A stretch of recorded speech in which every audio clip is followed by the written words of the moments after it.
Welcome to the Banker Lamp. Please enjoy the video. You begin by collecting essentials: the router model, the admin login, and the SSID you want to fix.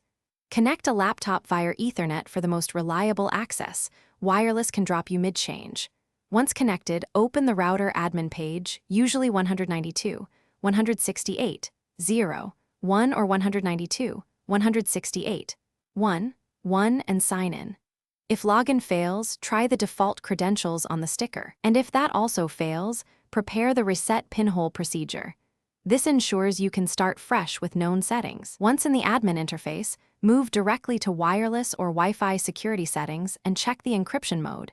Choose WPA2 AES or WPA3 if supported for stronger protection. Next, set a new network security key. Aim for 12 or more characters combining uppercase, lowercase, digits, and symbols. This thwarts casual attackers. Save the configuration and allow the router to apply changes, then reboot the device.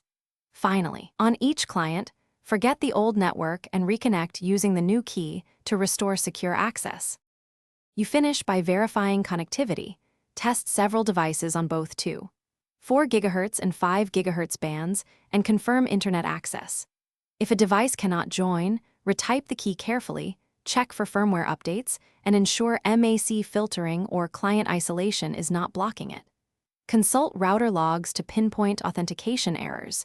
If nothing works, a factory reset followed by reconfiguration will clear corrupted settings. Make sure to back up the working configuration so you don't repeat this process later. Thanks for watching. If this was helpful, leave a like and consider subscribing. See you next time.